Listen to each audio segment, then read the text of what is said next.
Here we go. Here we go, brownies. The kids cardiac, catch me in the Muni where the party at. Dog pound, turn up with the elf up on my starter cap. Brought him back, boy we from the land and we proud of that. Louder man, front to the back, here we go, I got him shouting that. Here we go, brownies. Here we go. Here we go, brownies. Here we go, brownies. Here we go, brownies. Game on the line, Joe Thomas, I promise. Jim Brown running through opponents, how I got this. I return like Josh Cripps, paying for the mini, got the dog pound jumping. Here we go, brownies. Here we go. Here we go, brownies.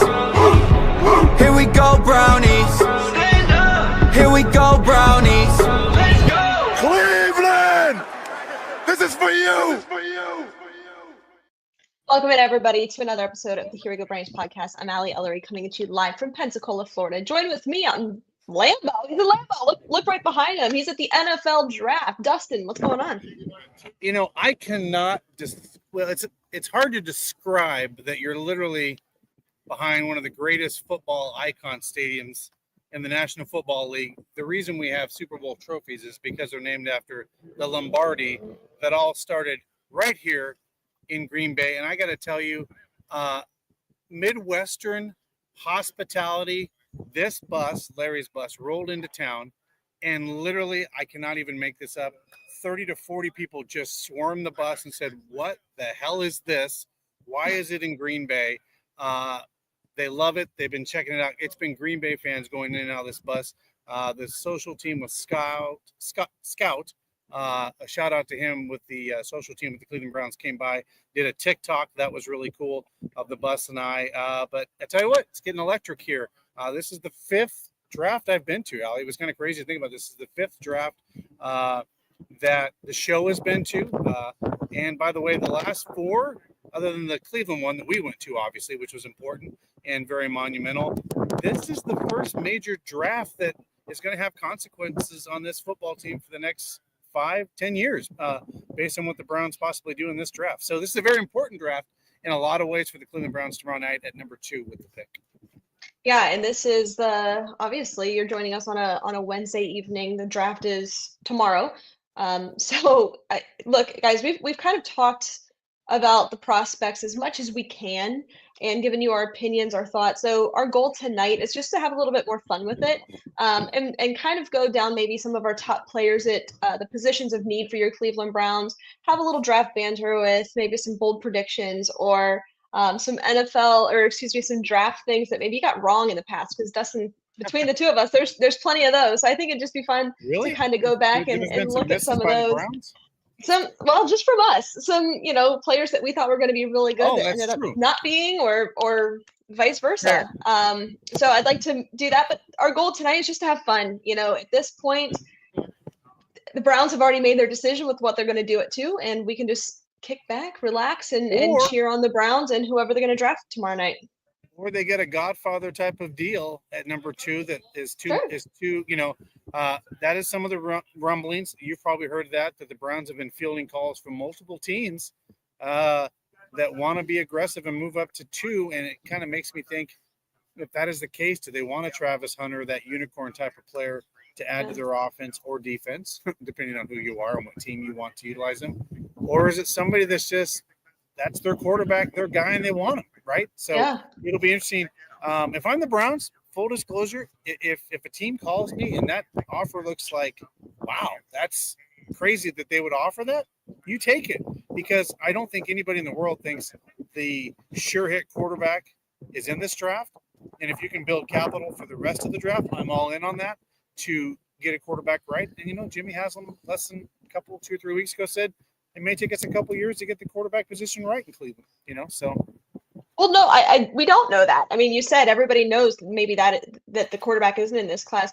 We don't know that. There very well could be the quarterback in this draft class, and maybe, just maybe, the Browns will select him. I know, wishful thinking. The Browns haven't been able to do that in my lifetime, but at some point it has to happen, right? They have to hit relatively well on a quarterback. God and it willing, is it happens. possible. Yes, Right. God willing. And hopefully it is in this draft, Dustin, because that just means positive things for this team going forward. So let's be hopeful that they can draft and develop a quarterback in this draft class, whether that's at 2 or 33 or wherever it is, 64 in this draft class. Let's be hopeful that maybe they do get it. They hit on somebody, or they make a trade for somebody, the quarterback of the future. Or like you said, maybe it won't be, but we don't know that. We don't know anything. Tomorrow, everything gets started, and this Well, is that's the most the, exciting time of the off season. What were yeah, you gonna say? I said that's the excitement of the NFL draft, right? Yeah, That's we the don't know. now here's a rarity, Allie, that a lot of people are talking about. I mean, before you or I were born, the last time the draft where somebody has not traded up or traded down this close to the draft day was 1967. Yeah, I mean, isn't think that about that, folks. crazy? I mean, the fact that nobody has moved, made a call, already made a Mhm. pick to, move and manipulate this first round. It's kind of crazy that everybody is kind of staying put. But Yeah, now here's the other thing. What's also happened in the NFL draft the last couple of years, it's been kind of ho hum on that on night one when we think there's going to be fireworks. And maybe this is a year that all hell breaks loose and there is fireworks on this night, and then all of a sudden someone decides to pull the trigger yeah. literally on draft night and gets aggressive, because it sure is quiet right now with teams not showing their cards. It's interesting. Yeah, I absolutely agree. I think even just last year we were saying, hey, be ready. There could be some crazy stuff going down with the draft, some trades, and really nothing happened. Really, the past couple of years, there really hasn't been a ton of draft day movement, excuse me.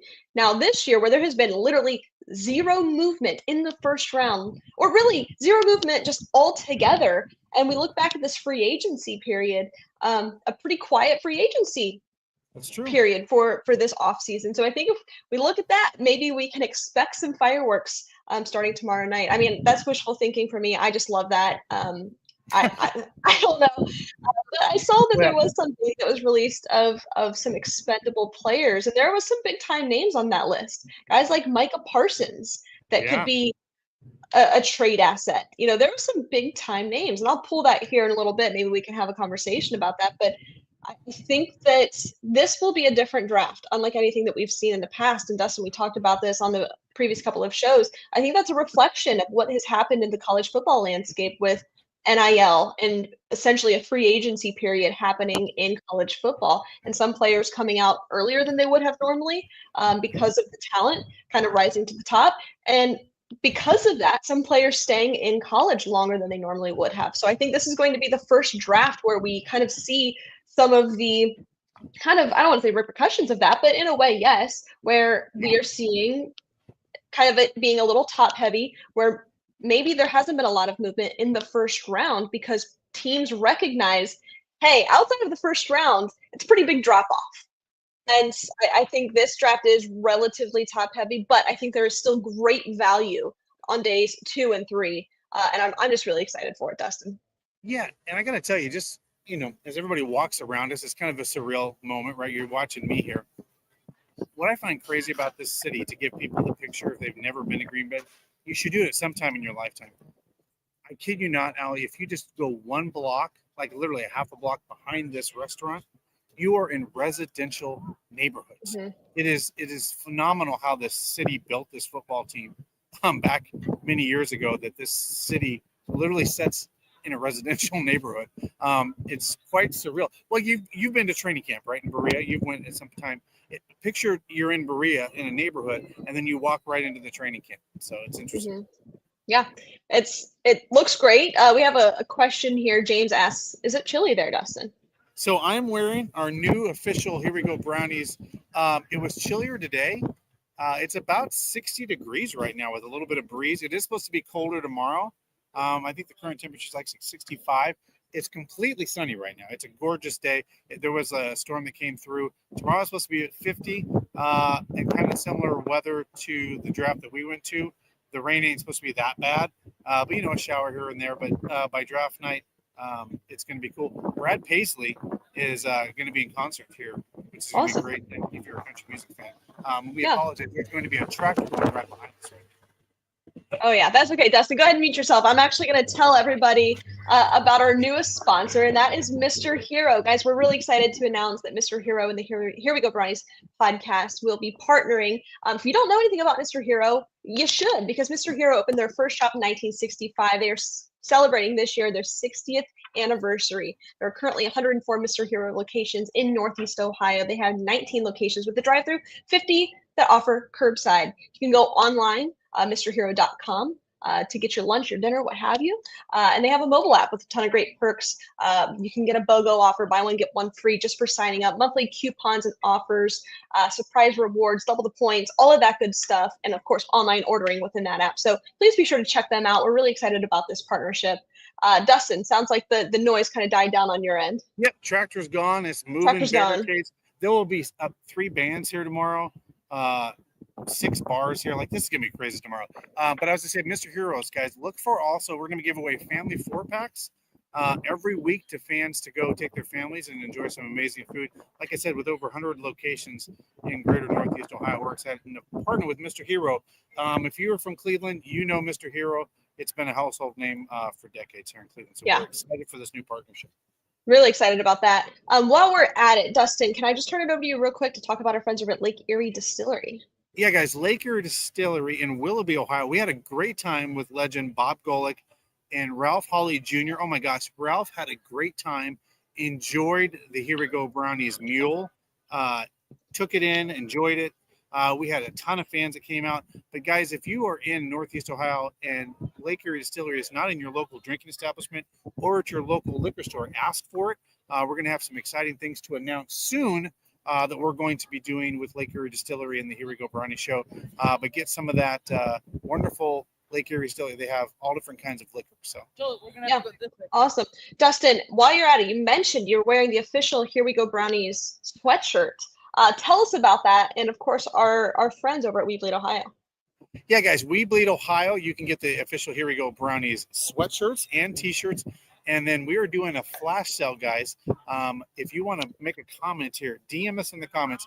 25% off through Sunday for your Here We Go Brownies T-shirts, sweatshirts, and some cool Bernie Kosar distress stuff. But you're going to have we'll look for the code. But anyway, if you would like one of our items, just please DM us. I'll get you that code, and you can purchase one of those through Sunday. It's 25% off a bunch of cool stuff.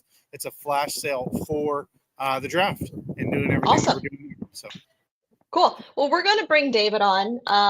Normally this is the medical moment, but there's really not a lot to talk about in terms of the draft moment. It's the draft moment. So we're gonna pivot tonight. This interview or this conversation with the husband of the program is brought to you by Lorello Vineyards.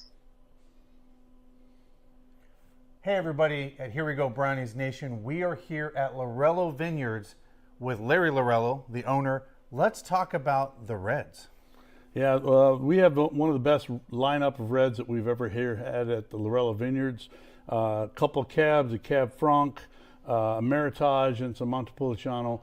Come on down and try some of our Reds. I think you'll be really surprised and enjoy some of the real good set of Reds that we've got here at Lorello Vineyards this year. That's right, guys. Come out to Lorello Vineyards, less than an hour drive from Cleveland.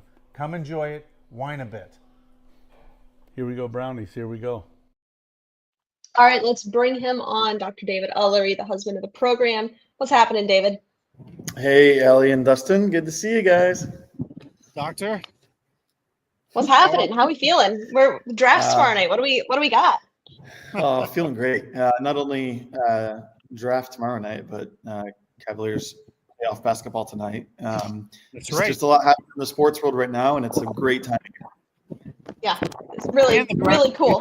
And the Guardians took 2 out of 3 from the Yankees too. We always love to see that. So when you can win a series against the damn Yankees, that makes me happy as well. Brian's got a point here. He said, "Who the heck is David?" And then he said, "Should be announced as Dr. Ullery."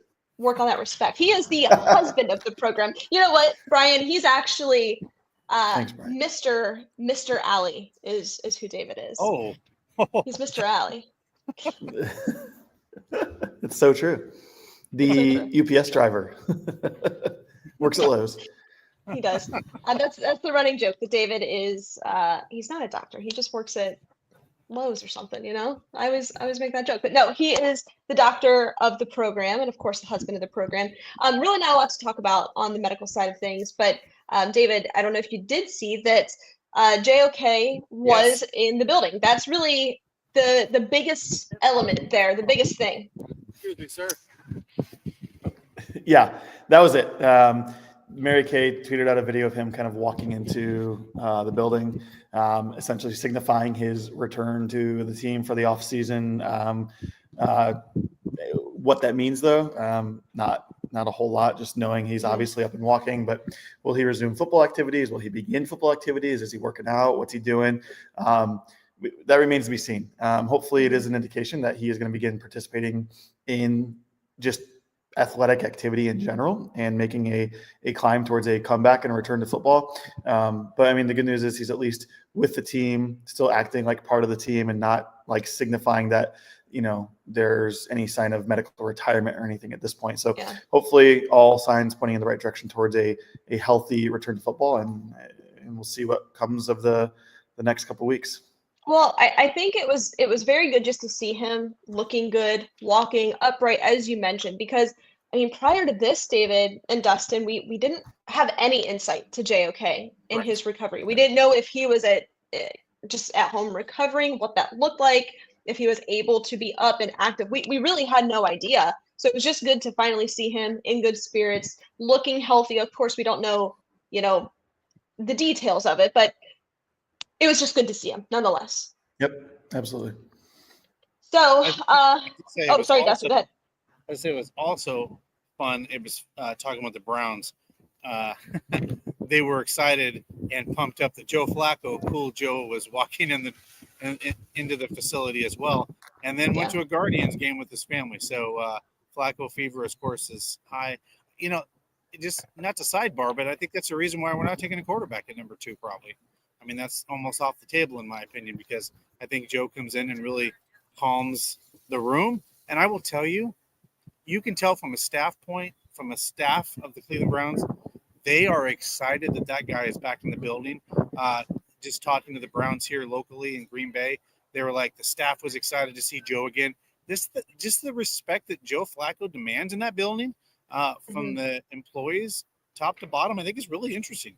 Like how much he was missed and how excited he is to be back. Just a cool little anecdotal story that, you know, got to be shared with me. No, I agree with you. I think that the signing of Joe Flacco is an indication that they will not be going quarterback at 2. However, like we said last week, Dustin, I don't think that it solves the bigger problem here, the bigger issue. As we know, like I think most fans understand that Joe Flacco is, you know, he's not 25 years old and he's not the long-term answer. Yeah, same.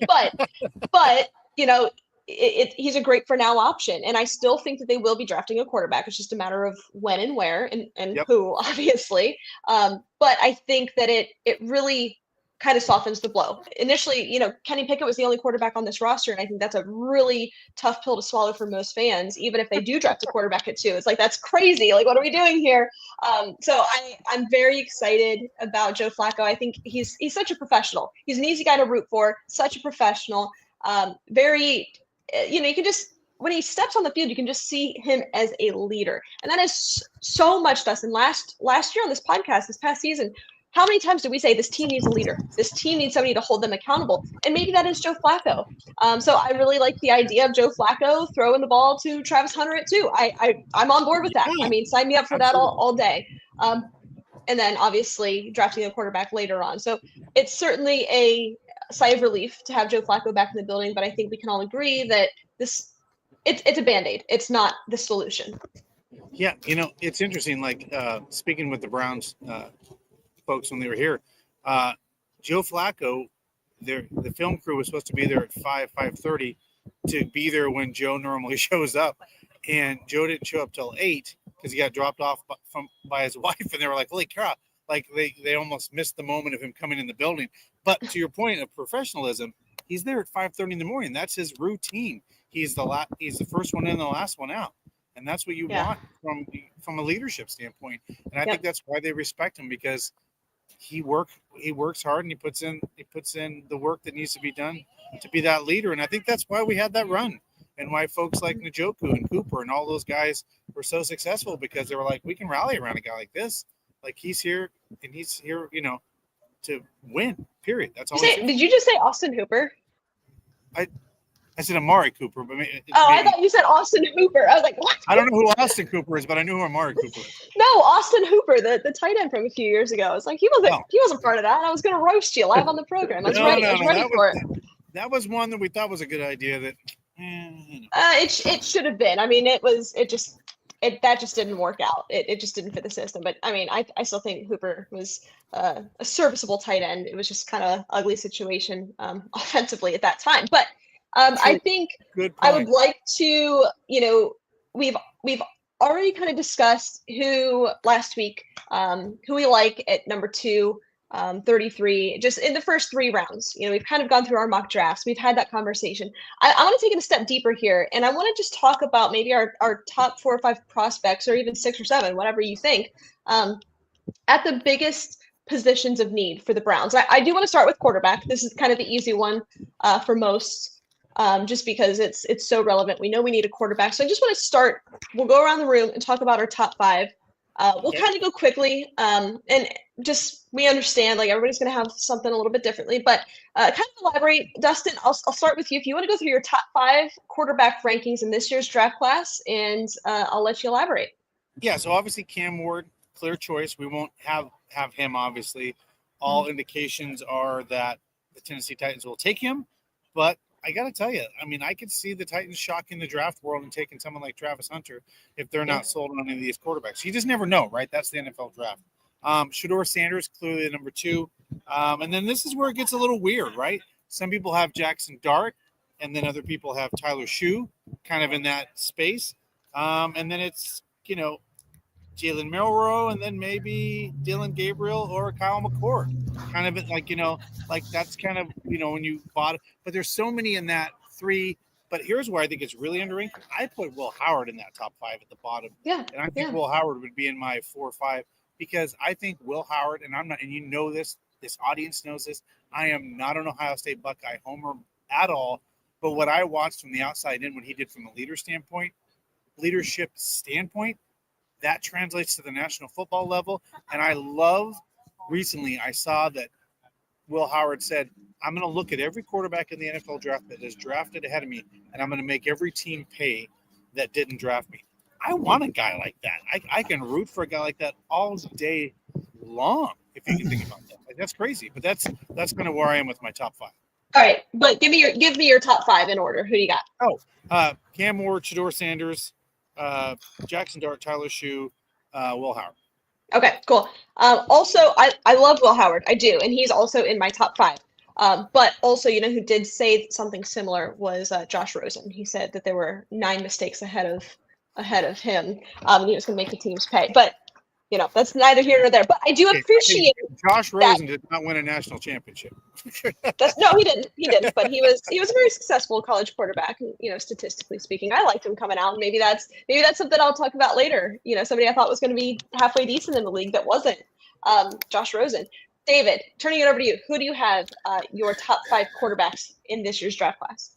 Yeah, pretty similar. I think we're going to have a pretty similar makeup from all of us for the most part. I mean, Cam overall number 1, Shedeur at 2. I've got Jalen Milroe at 3. Really climbed up my board just in talking with you about it and kind of learning more about him. Next, I've got Jackson Dart, and then at 5, I've got Will Howard. And you and I were talking about it before this started. Kind of sneaking up there, 6, maybe 7. Is oh my gosh, I'm sorry. The animals are going crazy. Sorry. So I've got Will Howard at 5, and then I've got we'll just stick with the 5. And I think from my perspective, I think it's important, unless your name is Tom Brady or Peyton Manning or I don't know, Drew Brees. I think it's important to be a mobile quarterback on top of having the arm talent there. And that's why I've got Will Howard, Jackson Dart, and Jalen Milroe so high up there, because I think they all have the ability to kind of move around, escape the pocket if they need to. Will didn't do it a lot for Ohio State, but he did at Kansas State prior to going there. He's got the athletic ability to move around, and that's why I've got him ahead of like Kyle McCord. I think Kyle McCord can be up there pretty high, and that's who we were talking about kind of before we came online, is that Kyle McCord, he set some records at Syracuse. And I mean, he definitely is climbing the ranks, but he just doesn't have as much pocket mobility and presence as a guy like Will Howard. And so that's my top 5. And in this class especially, I value quarterbacks that can at least move around a little bit and escape the pocket if they need to. I don't think that it's any surprise really to anybody that this is viewed as a relatively weak quarterback class in comparison to some previous draft classes, or even looking ahead to next year's. However, David, your point with mobility, I think that's the skill set of those that are kind of highest in the rankings. You look at guys like, I mean, you look at some of these older guys like a Tyler Shuck who was really good in the pocket. But you look at his mobility and maybe it's not kind of where you'd want it to be with like Cam Ward necessarily. And obviously, I mean, I think you can kind of have that conversation. But if we go through my list here, Cam Ward number 1, Shedeur Sanders number 2. I love Shedeur Sanders' accuracy. I've been pretty vocal about that on this podcast. I think he doesn't have the biggest arm. He's not the biggest runner of the football, but that doesn't mean that he can't do it. He is an athlete, but I think he's very accurate, and that's really hard to teach in a quarterback prospect. Number 3, I have Jackson Dart. I think he's the 3rd best quarterback prospect in this draft class. I think that he was in a very quarterback-friendly system in Ole Miss that doesn't necessarily translate that well into the NFL. Lane Kiffin's offense doesn't typically do that, but I think that he's got a big enough arm. He's mobile enough. And I think if you put him on a team today, he could certainly make a positive impact. And then 4 and 5, I have Jalen Milroe and Will Howard. For me, Jalen Milroe, though, I think has the highest ceiling out of any of these prospects. And I say that based solely on his mobility, his legs, his speed. He's got a huge arm. He really does. Now, accuracy, I talked about with Shedeur Sanders. You can't really teach accuracy. But that's what we said about Josh Allen, who, when he was coming out of Wyoming, I was on this podcast and I said, man, he can't hit the broadside of a barn. Joke's on me, he can do that now. So maybe that if you put Jalen Milroe in the right system and maybe have him sit and develop and know that is going to be his role maybe for the first 1 or 2 years of his career, can certainly develop into a elite quarterback in this league. So that's my list. I like Will Howard. 6, 7, 8. I mean, I really kind of contemplated putting Tyler Shuck on this list. Kyle McCord, accuracy, I really like that. But really, that's kind of it for me in terms of the quarterback position. So let's go through running backs. That's another huge area of need for this team. David, I'm going to start with you on this one. What's your top 5 look like? Yeah, so top 5, I've got Genty at 1. I think that's going to be pretty unanimous as well. I put Omarion Hampton at 2. I'm really kind of between him and Trey at this spot, but I think Trey, has shown that he is a little injury prone. Now, this last season he wasn't, and he really stayed off the injury report for all of that season. But his 2nd and 3rd year at Ohio State were just injury riddled, and it makes me a little nervous. And then at 4, I've got Quinshon Judkins. I've got 2 Ohio State guys in the top 5, and to round it up, I've got Caleb Johnson at 5. I think Quinshon can be a pretty special NFL player if he gets in the right program, the right system. The dude is a grinder. He works hard, and he is not afraid to hit somebody. But that's kind of where I've got them lined up for now. But this is a really, really deep running class, and I'm excited to see what kind of success this running back class can have in the NFL. I'll kick it off here, or follow you, David. Sorry, with running backs. Similarly to yours, mine's pretty close. But when we look at the quarterback class, I say, hey, it's not very deep. We can look at this entire draft class as a whole and say, quarterback's not it as it was in years past. But running backs, however, this is a really, really deep running back class. I'm willing to bet that all of our answer at number 1 is Ashton Genty. I'd put money on it. But number 1 for me, Ashton Genty. 2, I do have Trey here. I have Travion Henderson here, and I have him here for a couple of reasons. 1, his speed. I understand his durability has been a concern during his time at Ohio State, but this past year he was on the field consistently. He's willing to put his shoulder into somebody. He's a good enough blocker, a great runner of the football, great vision, can catch the ball out of the backfield, and I love his speed. I really like Trey as a prospect. Omarion Hampton, number 3, is where I have him. Then I have Johnson 4, Dylan Sampson 5, but I keep going, and then I've got Quinshon 6. I've got Neal 7. I really struggled with where to put these guys. And then you also have Cam Scadaboo. Where do you put him? So this is a really, really deep running back class. But for me, my top two guys are Ashton Genty and Travion Henderson, with Amari and Hampton just on the outside looking in. So it's 1, 2A, 2B kind of thing. Dustin, what do you think? So I'm a little different. So obviously, Ashton Genty, far and away the number one. I have Amari Hampton at number 2. I think the guy out of North Carolina. And then I'm going with Caleb Johnson out of Iowa as my third. And then I got Trayvon Henderson at 4. And I got Dylan Sampson out of Tennessee. And then I round out with Judkins out of Ohio State. And then I got Scatterbo at 7. So I went about 7 deep on this one. Yeah, it's easy to do with these running backs. It's very easy to go 10 deep here. And I know that there's some other guys I would have liked to have highlighted here, but just for the sake of, this segment, I didn't. So that's your quarterback and running backs. Let's get to wide receiver. I'm willing to bet some of ours are pretty similar here, but I'll kick this one off.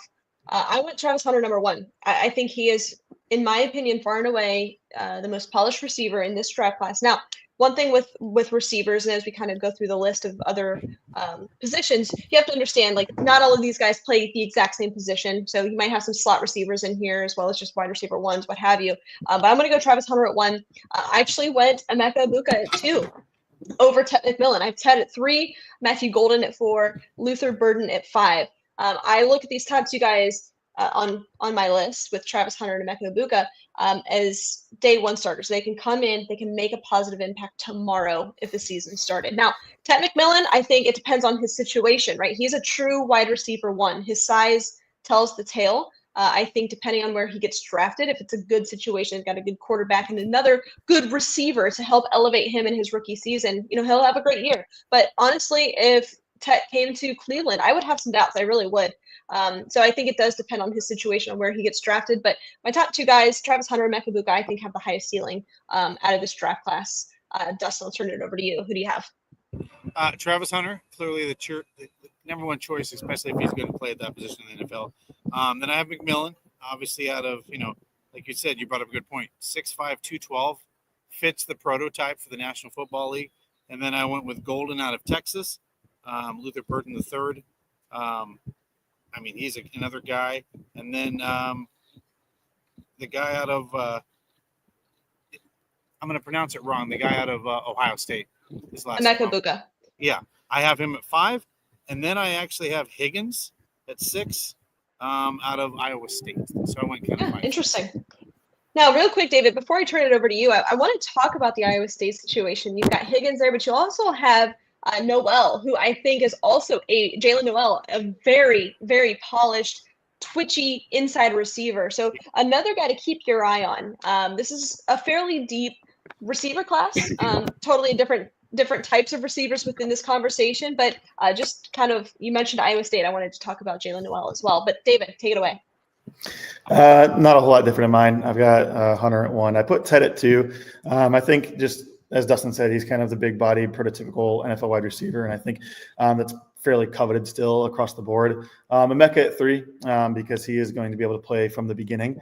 Whatever team he lands on, he's going to be immediate role player, if not starter, and make a big impact. Matthew Golden at 4. I like his speed, and then Burden at 5 to round up my top 5. Yeah. We're going to be pretty similar on a lot of these. And I think the biggest one actually might be tight end. And I would like to turn it over. Lastly, the last position I'd like to cover here is tight end. Clearly, the Browns need a lot of offensive help. I don't even need to turn it over to the defensive side of the ball right now. If we just look at the offensive side of the ball, as we know, last year they were dead last in offensive, just everything. So I want to talk about tight end here. I'll give you my tight end or top 5 tight ends here. I started with Tyler Warren.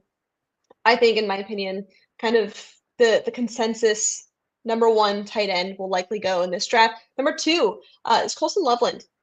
Really close prospect to Tyler Warren. I think that both of these guys, depending on their situation, have a very, very high ceiling in the NFL. 3, maybe this is a bit of a reach, but this is where I put Harold Fannin Jr. out of Bowling Green. I love this kid. I think he's a great prospect. I think that this is crazy, but I told David this earlier. These top 3 guys, Tyler Warren, Colson Loveland, and Fannin, it's like a 1A, B, and C situation in the way that I've seen these guys. I'm really excited about them. But outside of that, those top three, Mason Taylor 4, Terrence Ferguson 5. I think he's a name to look out for. Great value you can get on day 2 or 3 out of Oregon. And then, of course, Arroyo out of Miami. We know what happened last time we took a Miami tight end. It certainly worked out for us. But that's my tight end list. I think these top 3 guys, again, in my opinion, are great prospects, and I think could make a very early impact in the NFL. David, your top 5. I mean, very similar yet again, just like yours. I've got Tyler Warren at 1, Colson Lovin at 2, and I also agree with Fannin at 3. I know he's kind of more 5, 6, 7 on most big boards in terms of tight end rankings, but I like him as an athlete and as a player, and I think that he's proven he can have success at multiple levels. I put Jake Ferguson at 4, and I agree with you. Like, this guy, he's sneaky good. He was a 4-year starter at Oregon, and at Oregon, you're surrounded by a ton of talent, and they probably don't use the tight end as much as other schools do. You plug him in a different school that maybe doesn't have the same weapons around him, and he may have even been a bigger producer in college. He's fast, he's shifty. I kind of, in terms of his skill set, I think he's pretty similar to someone like Sam Laporta, who maybe not a true inline tight end, but can get out in the open field, snag a catch, maybe off balance, and get some yards after the catch too. And then wrapping it up, I've got Arroyo at 5 as well. So again, pretty similar, which I think we anticipate for most of the time with these. Yeah. Dustin, what do you think? I'm close. Warren, clearly the number 1. You're right, Ellie. There's a lot of 1A, B, C kind of stuff here, right? It's kind of crazy. And the dogs have taken over the house. I just had to mute David because that was crazy. Loveland, we won't say the team from up north. And then Fannin, I had at number 3, the Bowling Green kid. I think is fascinating. Probably might have the most upside just because of where he played. He may be one of those that just jumps out, and you just never know. And then I had Arroyo. Is that what you say? The guy from Miami? Arroyo, yeah. The tight end. And then I had Taylor out of LSU. That was my 1, 2, 3, 4, 5. But that was kind of my fun story. Just sidebar. On my trip up here, I had to go see a client for my full-time job, and I went to Grand Rapids, Michigan. So guess what I drove through, Allie? Ann Arbor, Michigan. And I just said, okay, I have to go see this stadium. I mean, it's huge. It's 108,000. And yeah, it's just everywhere. It's I don't know. It's crazy. But I made a little funny joke that I told everybody I took a bathroom break. I thought it was cool to take a bathroom break. Yes, it is. And that went viral, and people were like, that's a good place to take a bathroom break. Yep.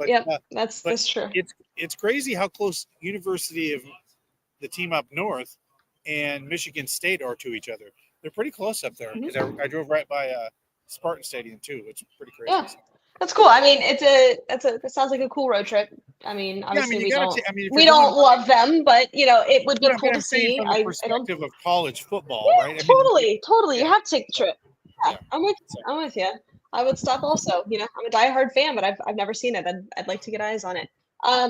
Jason says, "Did you shower afterwards?" Classic. To Jason's point, I washed my hand twice. And I showered 3 times. All right, beautiful, perfect.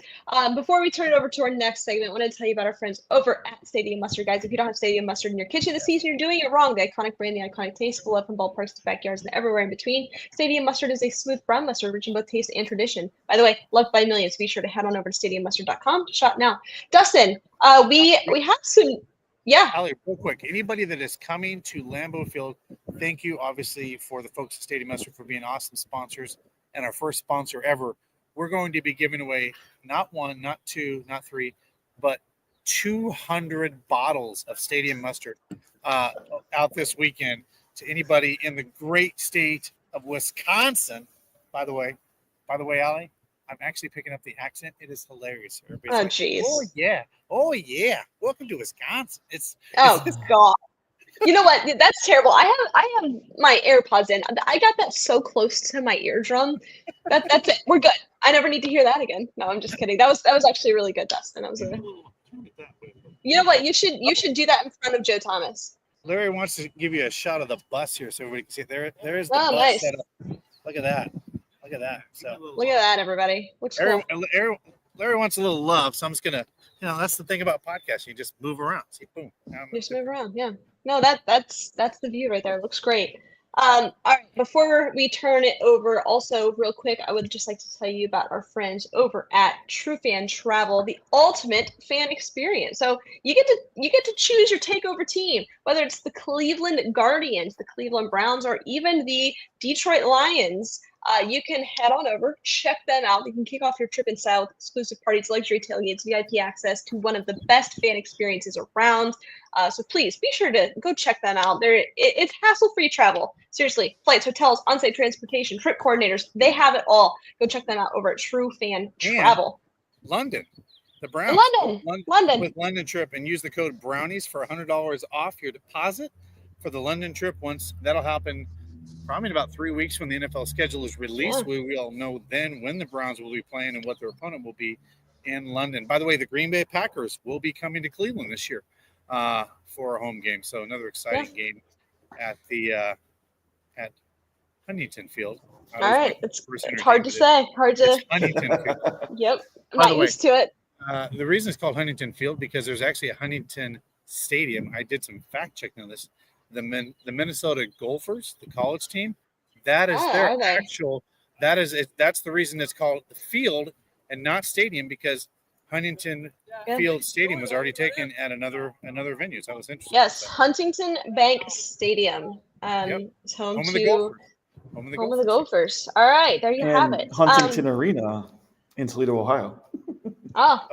There's just an abundance of Huntingtons. Well, they are one of the largest banks in Ohio's history, so that has a little bit to do with it, probably. There you go. Okay, let's move on here. I wanna get into some bold predictions for the NFL draft. I've got a couple. I love bold. Let's go crazy. Let's say some crazy stuff tonight. Crazy. I need it. I need something crazy. I mean, like my take a few years ago that I thought Zach Wilson was going to be the next heir to whatever, and he wasn't. Yep, you did. You did say that. But I'm going to turn it over to you, Dustin. Kick us off. Give me something bold tonight. Bold projection. This is bold. You want bold? I want bold. I want spicy. I want something crazy. Okay, well, this is where Larry said he would have to hold me down in the fetal position if this happens. And I kind of agree with him at the NFL draft. The Browns get a Godfather type of offer from some team. The Browns trade down and acquire another second-round draft pick. And the Browns take Ashton Genty at number 4. I guess. I was just guessing what you were going to say. Yeah. I'm not saying that's even crazy bold, but I will tell you this. I was in this bar today, and Ashton Genty is on every television set. Timeout. And talk. Yes. Timeout. That's not bold. You've said that every week since he declared for the draft. No, I'm talking about the Browns taking him. That's bold at this point, in my opinion. For the Browns. No, you've said that every week for the past 5. Yeah, let's say the past 6 shows. It's not bold to our listeners because they've heard it. So, but I'm saying that's bold at this point. That is bold for the Browns to do at this point. I would say, right? Yeah, that would be crazy if they did that. I mean, yes, it's true. I mean, hate the idea of a running back in the first round. That was me with my blue and orange glasses on. I'm saying this is now like if the Browns make that kind of move and take him and then go for some. Now I'll shift that. I'll give you a 1A and 1B. Okay. I think the Browns moving up into the bottom of the first round and taking the quarterback out of Alabama. That's a little bold, but I think that could also happen. Can I tell you something? I actually don't think that is. Like, I think that is pretty likely. And I'm not discounting what you're saying. Like, I think it is a bold prediction, but like, I do think that could happen. I've got the boldest. I really do. I've got the boldest thing. Here you go. All right. The Browns get on the board at number 2. They take Travis Hunter. Everybody yawns. That's what they projected the Browns to do. And then the Browns trade back up into the top 10 of the draft and take Shedeur Sanders to match. All right, that's bold. All right. I mean, if you want to talk bold, that is a big, bold move for them. That is bold. All right, David, what do you got? Give me something bold. All right, I got one for you. So in the history of the NFL draft, the college with the most players selected in one draft was the University of Georgia with 15 players. Ohio State's going to do one better with 16. We're going to go Josh Simmons, Ibuka, Tyleik Williams, JTT, Travion Henderson, Jack Sawyer, Donovan Jackson, Quinshon Judkins, Will Howard, Lathan Ransom, Denzel Burke, Ty Hamilton, Cody Simon, Seth McLaughlin, Jordan Hancock, and to get to 16, G. Scott Jr. will be drafted in December. All right, Question: It's Were happening. you teed up for that? Were you already teed up for that bold projection? Because you just rolled off those players like nothing. It's happening. This is the year. I think you might have had some insider trading on the bold projection for tonight. Over the show notes earlier. You knew that I was going to ask this. My bold prediction, and I mean, this really, I think as I wrote this down, and now that we're just a day away from the draft, it really is increasingly less bold. But if you would have asked me this probably a week ago, this probably would have been a very bold take. But I think there's a possibility that there's 4 quarterbacks drafted in the first round, that being Jalen Mills, Dart, Shador Sanders, and Cam Ward. I think that's a possibility where teams trade up to, one, pick up the 5th-year option for some contract management, as you will, roster management, and 2, to get their quarterback of the future. I think both Jackson Dart and Jalen Milroe, semi-developmental prospects, but given the right situation, it could make for an interesting draft night. 4 quarterbacks in the first round. I'm going to give you another one. Speaking of quarterbacks, I think if we look back in 5 years, there's a possibility that Cam Ward is not the best quarterback out of this draft class. Maybe it is a Will Howard. Maybe it's a Jackson Dart. Maybe it's a Jalen Milroe, like I said earlier. But I think in 5 years, when we look back on this draft class, my bold prediction is that Cam Ward will not be the best quarterback that was taken in this 2025 draft class. Hey, quick note. I muted myself. One of the coolest things that's happened, gave me goosebumps, but literally over me, 6 Black Hawk helicopters came over and literally were as I don't know. That's why I don't know if you saw it. I changed it because I'm like, holy cow, there's 6 Black Hawks just are going over my head. That was super cool. That is cool. Awesome. All right. Anything else? You guys have any other bold predictions? We don't necessarily have to go in order, but just what do you got? I got one more. Bold. This will be bold a little bit, I think.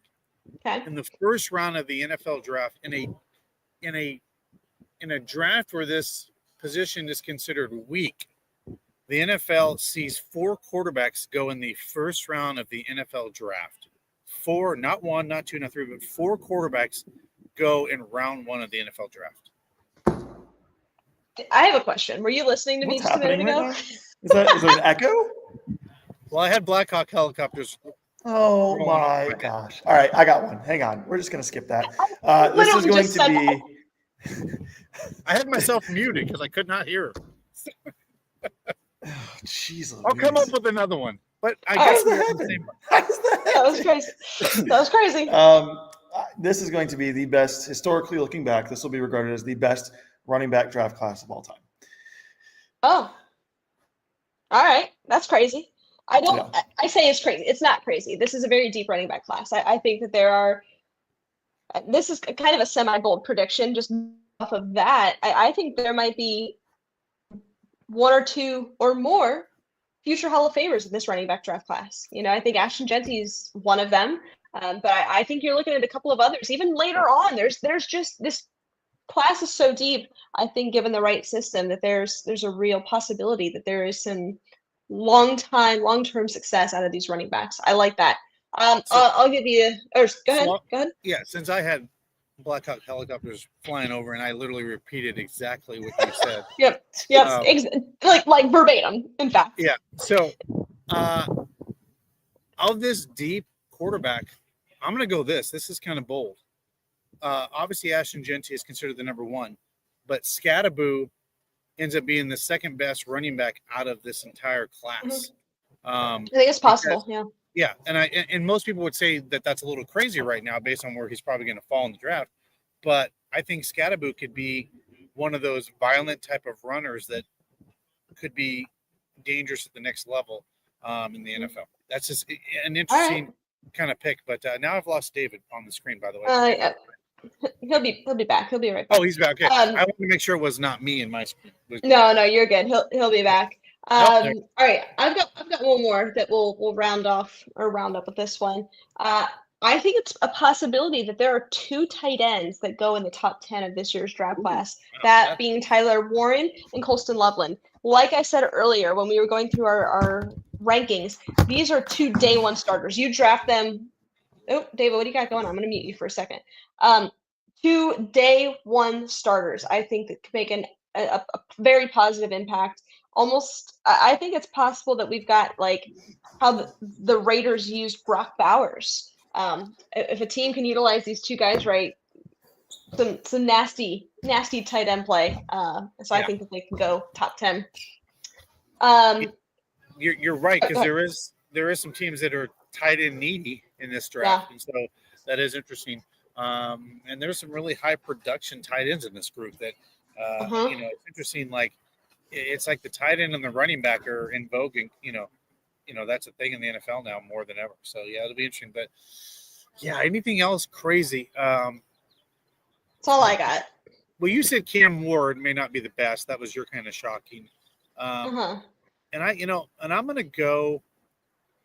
Yeah, I have never seen a quarterback that has been more scrutinized that he's going to be the most NFL ready to he's a bust, and that's Shedeur Sanders. And I just think that's crazy from the quarterback standpoint. And I think if his name was Shedeur Smith, it would not be that way. And I think it's very interesting how he has been so polarizing in this draft.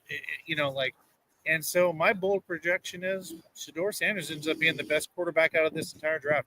And Cam I think Ward it's possible. I do. and that I Shedeur do. Sanders is the guy, Mhm. because That's entirely again, possible. because of just the kind of offense he played in, So Yeah, and here's another. I mean, just based off of that, as we know, sometimes the truth kind of lives in the middle. And we've got some draft experts saying no, he's the most NFL ready by far. Others saying no, he doesn't even qualify to be drafted. I think that lives somewhere in the middle. I think the which is first, crazy. which is crazy. So I think depending on where he goes, I do think that Shedeur Sanders will have success. I really do. Do I think he'll be a top 10 quarterback? I don't know. I really don't. But I think that he will find some success in the NFL. Just moving on real quick, want to tell you about our friends over at City Barbecue. If you're looking for lunch, dinner, breakfast, even whatever you like, head on over to City Barbecue. They've got award-winning meats, sauces, sides. They do it right. They can also cater your event. So if you've got a corporate event coming up, birthday party, wedding shower, whatever, City Barbecue has you covered. So please be sure to go check them out over at City Ellie, Barbecue. really quick on City Barbecue at our event at Lake Erie Distillery, the tasting. Everybody left with a bottle of City Barbecue, including Ralph Hawley Jr. Nice. He was excited to go home and make some barbecue. Everybody was excited that all got to go home with a bottle of City Barbecue. That was really nice. Mhm. So thank you to Really the folks cool. at City Barbecue for donating all that wonderful barbecue for those folks to take home and Yeah. enjoy.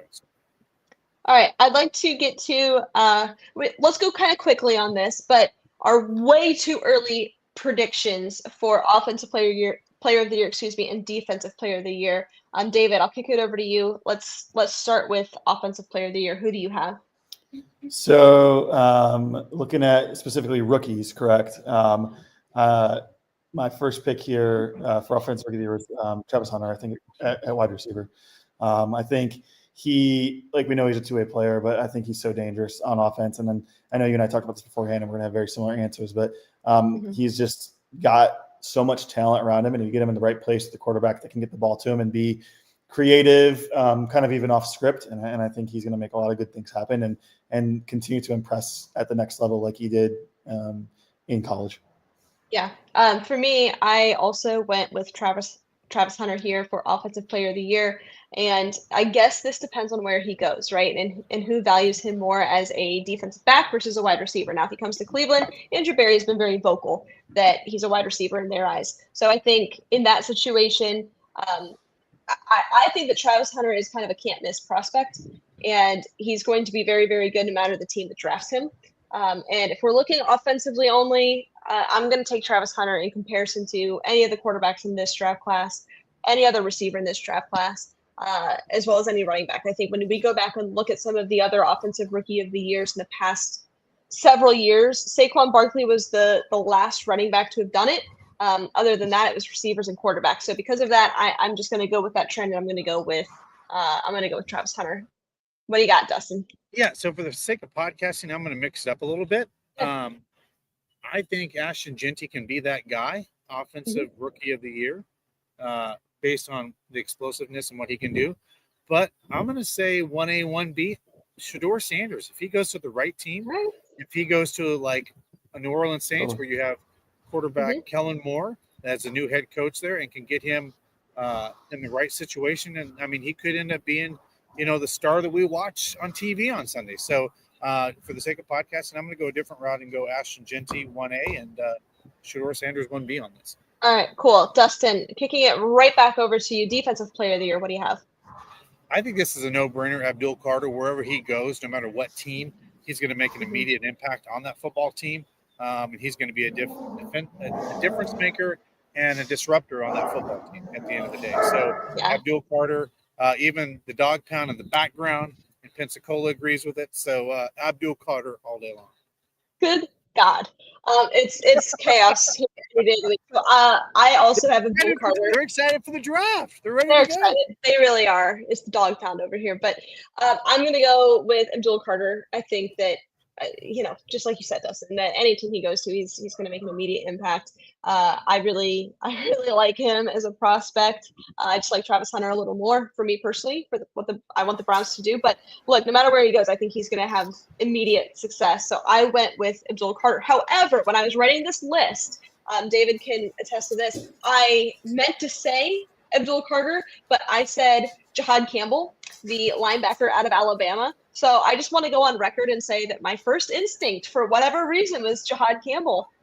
So there you go. There's that. But I actually meant Abdul Carter. So David, what about you? What do you think? I already put $10 on Jahad Campbell to win Offensive Rookie of the Year next year. So the degenerate sports bettors. There we go.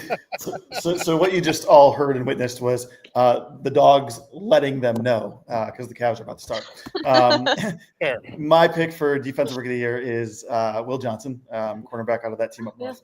I think he's a really good player, really good prospect, and I think he can have an immediate impact.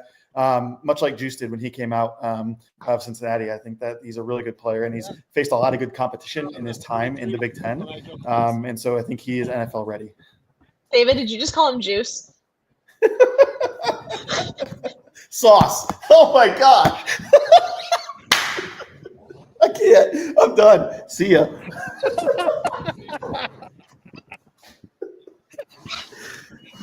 Oh my God! Just like Juice. I mean, the more you get to know me, the more you see me, you're gonna recognize. People will know that's what I do. I mix up my words on a regular basis, so that is par for the course in this house. I'm glad that you did it live on the air tonight. I'm so glad America got to see that. That's classic. Classic. I'm done for. I'm done for. That's going to be in our highlight reel for the best of moments of 2025 right there. Oh, classic. All right. And last but not least, I want to go through the three of us here and talk about some maybe predictions that we made in the past couple of years, or players that we thought were going to be really good or bad that ended up being the opposite. Some players that we just simply missed on. I'll start. Everybody knows a couple of years ago, I was like, Patrick Mahomes, no thanks. I'm not interested. So we know how much I was wrong on that one. So I'll turn it over to you, Dustin. Give me something you just got totally wrong. Well, Zach Wilson, that was bad. Yeah. Well, but I really thought that he would transcend to the next level, and then he had some. Also, you loved Kenny Pickett. That was another one. Well, he's on my team now, so I love him. Yeah. Another one, I'm just trying to think that stood out that I just totally got wrong. No, those are probably the two that I think stand out the worst but again, I'm kind of like the Browns. I can't pick a freaking quarterback to save my life no matter what. Well, it just goes to show how hard this is. Full disclosure, where I got it right was several years ago, and I told the Cleveland Browns, don't overthink this. Take Josh Allen with the pick in the draft. He's built for Northeast Ohio. Just don't overthink this. And that's where I was spot on with the Browns at quarterback, was with Josh Allen. I told Nathan Zagura that, by the way. David, on a live thing way back then. I told Nathan that. So I've got a twofer from the Buckeyes. Unfortunately, with Jeff Okudah and Chase Young. Both of them so highly touted coming out, and I mean teammates and just like awesome front end, back end. And when they got to the NFL, I mean Jeff's on his fourth team. I don't even know what Chase is doing anymore. It's been a big disappointment. Just being an Ohio State fan, seeing those guys really not pan out in the NFL. And then a bit of a throwback for me would be Joey Harrington. Great college quarterback playing for Oregon way back in the day, and he got to the Lions and quickly face planted. And part of it is probably the Lions, as we all know, organization matters. But boy, were we high on that guy when he came out. Just a couple for me. Just recently, I thought Isaiah Simmons was going to be a surefire Hall of Famer. I really did. I thought he was going to absolutely transcend the way that the linebacker position was played. I really, really did. And I mean, kind of still remains to be seen. He's still a young player, but certainly didn't live up to the hype. Additionally, linebacker Devin White out of LSU a couple of years ago. I said the Browns need to draft him. He ended up going pretty. Here, I'm going to mute you, Dustin. But he ended up going a little bit past where the Browns were selecting. But nonetheless, I was all in on Devin White. Darius Geis, remember the running back out of LSU? It was the 2018 draft. I was like, that is who the Browns need to take. They ended up getting Nick Chubb, so thank God I'm not in the front office and making that selection. But Darius Geis, I was all in, and he's on the league. He had some off the field problems, but sorry, Dustin, let me unmute you here. Go ahead. I have a question for you. So Ken Carmen brought up this, and I want to go around the room with this. And I thought this was really interesting. And by the way, I don't feed these guys on 92.3 The Fan anything. It's their own material. But they brought up a really good point. If the draft tomorrow here in this building, if Ashton Jeanty is going to give you the same production that Nick Chubb did the last 7 years, do you take him with the number 2 overall pick in this draft? And their answer unequivocally was yes. And I thought that was very interesting. That was just a take they had. If you could predict the future, but if Ashton Jeanty could give you the production of Nick Chubb for the next 6 to 7 years, do you take him number 2 tomorrow? And it was interesting. They all were yes. I was just curious if you could look into the future and know that, guarantee. I love Nick Chubb. I do. I loved him as a Cleveland Brown, and I hope that he returns as a Cleveland Brown and finishes his career in Cleveland. Unfortunately for Nick, he was on some bad Browns teams, and the production oftentimes went wasted.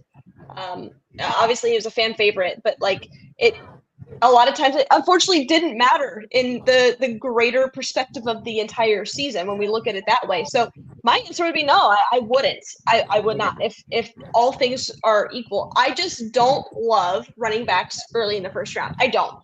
I've been pretty vocal about that. However, if the Browns weren't picking at 2 and they were picking at 5, yeah, you do that. But I just think there's a little bit of a gap here. And when you have the opportunity to draft either a quarterback, trade back for assets, or get a generational player in Travis Hunter, I think you have to, because he's a little bit more versatile than a running back. And the shelf life of a running back scares me with a top 2 pick. That's my reason. It has nothing to do with the player. I think he's going to be great. I really, truly and genuinely do. I think Ashton Jeanty will be a Hall of Famer one day. That's my reasoning for why I wouldn't do that at number 2. Dave, what about you? No, I agree with that. As you were talking about it, I was just thinking back on the career that Chubb had in Cleveland and what impact he had on the team. I mean, ultimately, it's not like they won a Super Bowl with him at his peak, at his best playing. And now I get you can look at guys like Saquon, who obviously carried that team through a lot of the season this past season, but they had so many other pieces in place. I mean, look at the rest of that team.